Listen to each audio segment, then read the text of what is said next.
Ndabaramukije abandi ndabaye mwiriwe bivanye naho muherereye niteka n'umunezero ntangere byo gusubira kubana namwe mwe banywanyi mukurikira imboneshakure yacu ari no yanyu Shiramatsiko TV.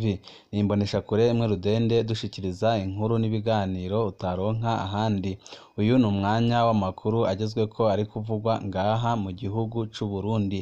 Hari amakuru ahambaye twabateguriye tugira ngo tubashikirize ariko aravugwa ngaha mu gihugu c'u Burundi, cane aho tugiye kwibanda ku bahoze barongora igihugu c'u Burundi.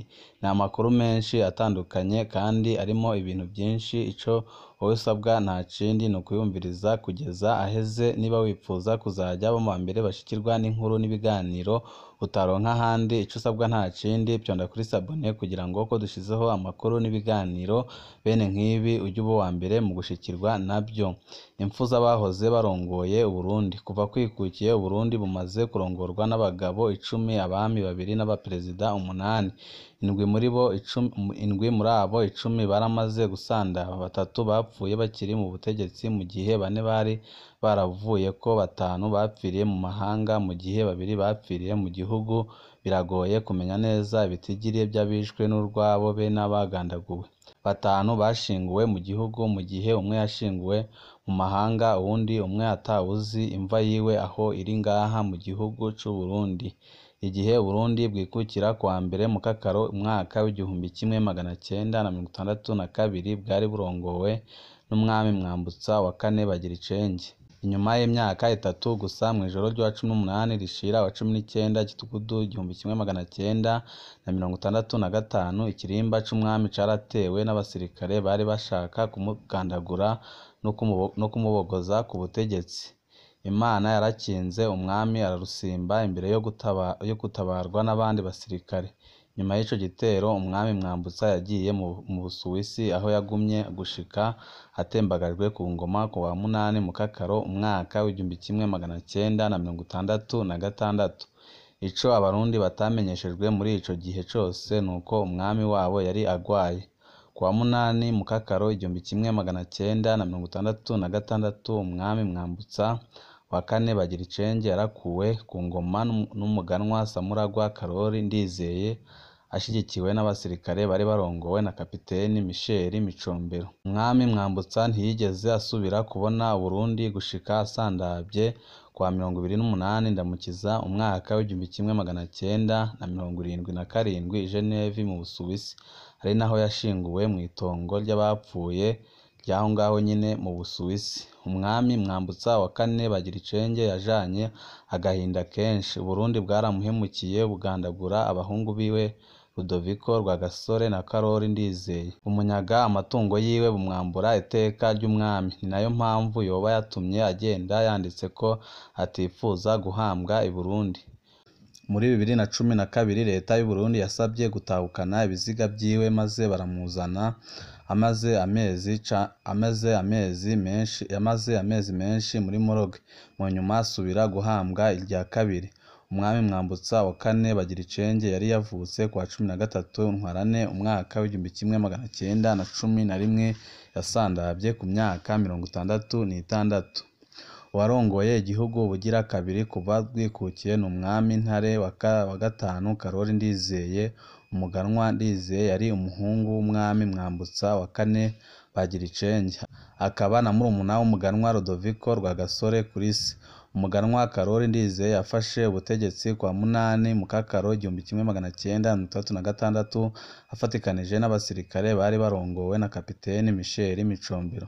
Ku wa mbere Nyakanga 1966 Karori Ndizeye yimitswe nk'umwami w'u Burundi ku izina rya Ntare wa 5.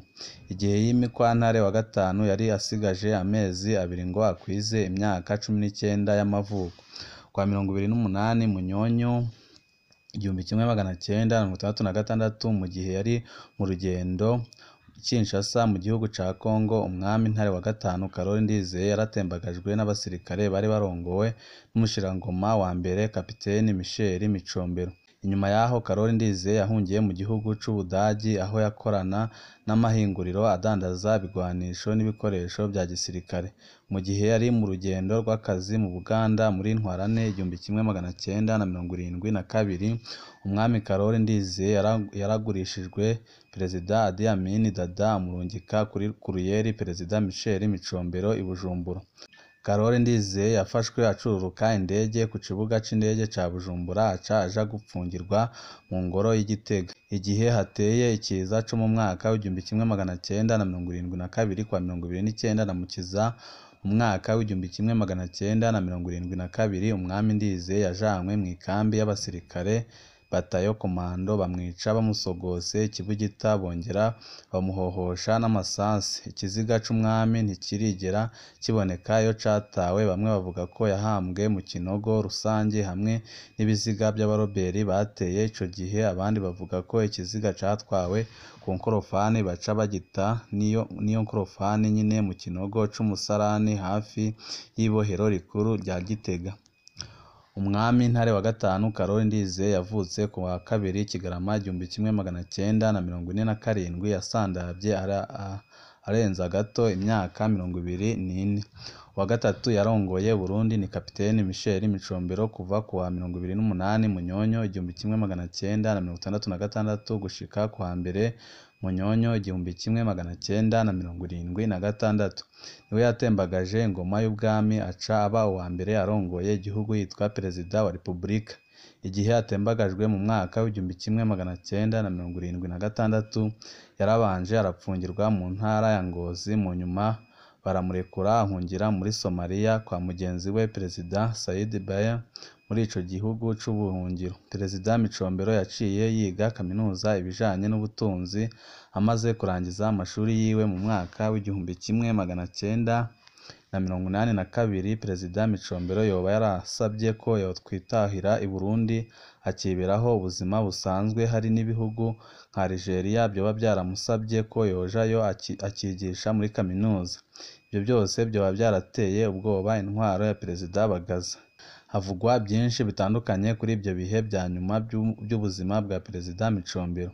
Muri Mukakaro 1983, Perezida Micombero yinjiye ibitaro bya gisirikare by'i Mogadisho muri Somalia mu gihe yariko yumva atamerewe neza. Kwa 16 Mukakaro umwaka w'1983, umutima wa Perezida Micombero warahagaze giturumbuka, ubuzima buba burarangiye. Mu mwanya wa mbere ubutegetsi bwa Perezida Bagaza bwaranse ko ikiziga ca Perezida Micombero kizanwa i Burundi. Mu nyuma burabyemera, ariko butegeka ko abaduga kumushingura baba abantu bakeya. Perezida Micombero yashinguwe iwe muri komine Rutovu mu ntara ya Bururi. Urupfu giturumbuka be n'ingorane zo kumushingura zatumye haduka igihuha gikomeye ko Perezida Micombero yoba yahawe uburozi biciye mu rushinge yatewe, kandi ko byoba byakozwe n'iperereza rya Perezida Bagaza. Perezida Bagaza yariyamirije rwose abavuga ibyo bintu. Perezida Micombero yari yavutse ku wa 26 Myandagaro umwaka w'1940, yasandavye ku wa 16 Mukakaro umwaka w'1983, asigaje ukwezi kumwe ngo akwize imyaka 43. Uwa kane yarongoye Burundi ni Colonel Jean Baptiste Bagaza kuva ku wa 1 Munyonyo 1976 gushika ku wa 3 Nyakanga 1987. Mu gihe yari mu rugendo mu gihugu ca Canada muri Nyandagaro 1987, Perezida Bagaza yaratembagajwe n'abasirikare barongowe na Majoro Petero Buyoya. Guhera ico gihe Jean Baptiste Bagaza yabaye mu buhungiro mu bihugu by'Ubuganda na Libya imbere yo gutahuka mu Burundi mu mwaka w'1993 ku ntwaro ya Perezida Ndadaye. Aho Perezida Buyoya agarukiye ku butegetsi mu mwaka w'1996, Perezida Jean Baptiste Bagaza yabayeho igihe kitari gito acunzwe icamaso. Asubira gutora agahengwe ku ntwaro za Domitien Ndayizeye na Petero Nkurunziza. Perezida Jean Baptiste Bagaza yahitanwe n'urw'akarago asandabira mu bitaro mu gihugu c'Ububirigi kwa 4 Rusama 2016. Perezida Bagaza yashinguranywe iteka ryinshi aherekejwe n'abategetsi bahambaye b'igihugu muri Rusama 2016 mu gisagara ca Bujumbura. Jean Baptiste Bagaza yavutse kwa 29 Myandagaro umwaka w'1946 mu Rutovu mu ntara ya Bururi, akaba yasandavye asigaje amezi 3 ngo akwize imyaka 70. Melchior Ndadaye yabaye uwa gatatu yarongoye Burundi aba n'umukuru w'igihugu wa mbere atowe n'abanyagihugu. Inyuma yaho atorewe kwa mbere Ruheshi umwaka w'1993, Perezida Melchior Ndadaye yarongoye Burundi kuva kwa 10 Mukakaro 1993 gushika kwa 21 Gitugudu 1993. Umunsi wa nyuma w'intwaro yiwe, Perezida Ndadaye yiriwe umunsi wose mu nama y'abashikiranganji yagiye kurangira mw'ijoro bakiri mu nama nyamugigima iravuga. Umwe mu bashikiranganji aranatwenza bagenzi we ko nyamugigima iba ari agasema ku mwami nk'uko abarundi babigendereje. Igihe ca 8 y'ijoro niho bya muzinga byatangura kwasirana mu gisagara ca Bujumbura. Umukuru w'igihugu n'umuryango barashobora gusohoka ingoro yiwe mu gihe yariko icucakirwa amasase n'amabombe. Bivugwa ko Perezida Ndadaye yoba yarahemukiwe n'umwe mu bari bamuhunganye arerekana iburende imujanye, gutyo abasoda barashobora kuyihagarika itarashika iyo yari ahungiye. Perezida Melchior Ndadaye yahavuye agandagurwa bukeye mu ikambi y'abasirikare batayo bara yari mu bumanuko bw'igisagara ca Bujumbura. Inyuma y'igandagurwa rya Perezida Ndadaye yoba yarahambwe inshuro nyinshi mu bibanza bitandukanye mu ntumbero yo kunyegeza ikiziga ciwe.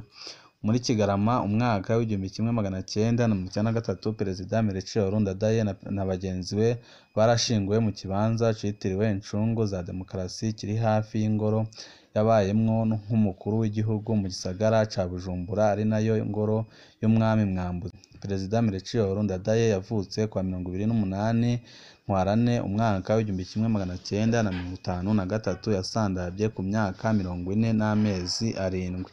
Cyprien Ntaryamira yabaye uw'indwi arongoye Uburundi kuva bwikukiye.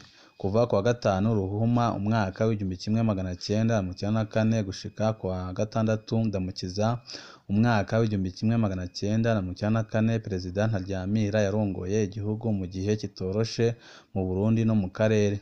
Kugira yimikwe ibwirizwa shingiro ryabanje guhindurwa kubera amatora y'abanyagihugu bose atashoboka. Kwa 6 Ndamukiza umwaka w'1994, Perezida Ntaryamira yarazindutse aja i Arusha muri Tanzania mu nama y'abakuru b'ibihugu yari itumbereye kugondoza Perezida Juvenal Habyarimana w'u Rwanda ngo ashire mu ngiro amasezerano ya Arusha yari yasinye hamwe na FPR kwa 4 Myandagaro umwaka w'1993. Ku mugoroba hageze gutaha, Perezida Cyprien Ntaryamira yuriye indege ya Juvenal Habyarimana kugira bagende baraganira. Hari amakuru avuga ko Perezida Habyarimana yari yicura ko ashobora kugandagurwa akibwira ko atawakorora indege yiwe mu gihe irimwo perezida w'ikindi gihugu. Mu gihe indege abo baperezida babiri barimwo yariko iregereza ku kibuga c'indege i Kanombe mu Rwanda, yatewe ibisasu 2 vya misile ica irakoroka iriko irasha. Perezida Cyprien Ntaryamira n'abo bari kumwe baba barasandavye gutyo. Perezida Ntaryamira n'abashikiranganji babiri bari kumwe nawe bashinguwe i Bujumbura mu kibanza citiriwe Incungu za Demokarasi. Perezida Cyprien Ntaryamira yari yavukiye i Mageyo muri komine Mubimbi kwa 6 Ntwarante umwaka w'1955, yasandavye ku myaka 39.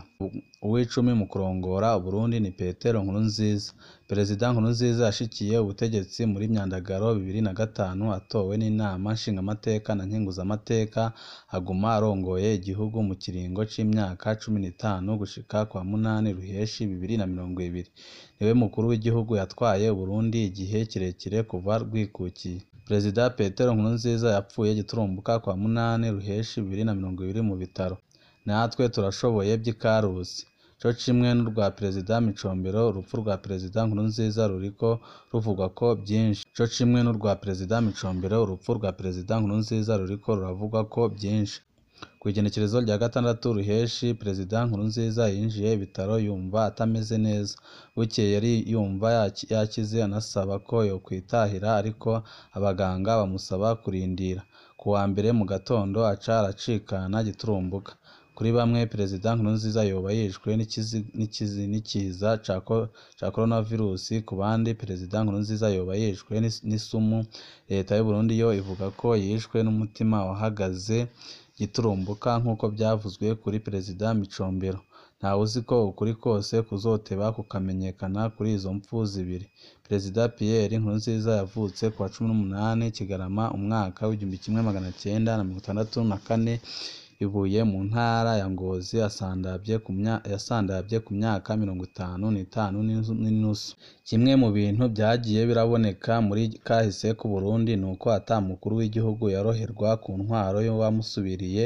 Umwami Mwambutsa wa kane Bagiricenge ntiyemerewe gutahuka ku ngoma ya Ntare wa gatanu Ndizeye naho yari umuhungu wiwe.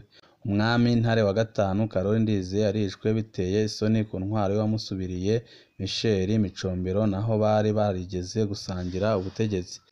Perezida Michel Micombero yarapfunzwe ku ntwaro y'uwamusubiriye Koloneli Bagaza, mu nyuma araganzwa mu gihe yari atanguye gusaba gutaha. Perezida Michel Micombero yapfuye giturumbuka, atahukanwa ari ikiziga bigoranye, anashingurwa mu gisture kidasanzwe c'ubutegetsi. Perezida Jean Baptiste Bagaza yabayeko imyaka 6 mu buhungiro ku ntwaro ya Majoro Petero Buyoya yamusubiriye, yongera abaho acunzwe icamaso. Perezida Buyoya agarutse ku butegetsi mu mwaka w'1996. Perezida Sylvestre Ntibantunganya yarahunze arinyegeza mu buserukizi bw'Abanyamerika. Inyuma yaho atembagarijwe na Majoro Petero Buyoya mu mwaka w'1996. Perezida Domitien Ndayizeye yarafashwe arapfungwa ku karenganyo ku ntwaro ya Perezida Petero Nkurunziza yamusubiriye. Yaratewe ubwoba kenshi, yongera arahura n'amananiza mu bikorwa byiwe. Perezida Petero Nkurunziza we ntaronse amahirwe yo kubona intwaro y'umusubiriye. Umukuru w'igihugu umwe rudende niwe yashoboye koroherwa ku ntwaro zamusubiriye. Perezida Petero Buyoya ntiyigeze agira ingorane ku ntwaro ya Perezida Ndadaye yamusubiriye ubwa mbere, no ku ntwaro ya Perezida Ndayizeye no ku ntwaro ya Perezida Ndayizeye yamusubiriye ubwa kabiri. Ibibazo yabigize mu mpera y'intwaro ya Perezida Nkurunziza. Ikindi kiboneka nuko tudafise ikibanza kimwe co gushinguramwo abahoze barongoye Uburundi. Imva zabo ziri mu bibanza bitandukanye mu mahanga, mu Burundi n'ahatazwi. Harakwiye kubaho ikibanza kimwe bose bahora bashingurwamwo, hakubakwa umugenzo w'ingene bashingurwa, hakabaho iteka rimwe rijanye n'abarongoye igihugu, kandi bikaba amategeko y'u Burundi. Abahoze batwara Uburundi bakiri bazima ni Perezida Petero Buyoya, Perezida Sylvestre Ntibantunganya na Perezida Domitien Ndayizeye. Hari amakuru menshi atandukanye aba yaragiye aranga kahise ku Burundi, cane cane mu bya politike, niyo tuba turiko turabashikiriza kuri mboneshakure, ndetse n'andi makuru menshi atandukanye. Wipfuza kuzajya mu mbere bashikirwa n'inkuru n'ibiganiro utaronka ahandi, ico usabwa nta kindi cyanda kuri sabone, kugira ngo ko dushizeho inkuru n'ibiganiro bene nk'ibi ujye uba wa mbere mu gushikirwa nabyo. Ibihe byiza nibyo ndabipfurije banywanyi bacu.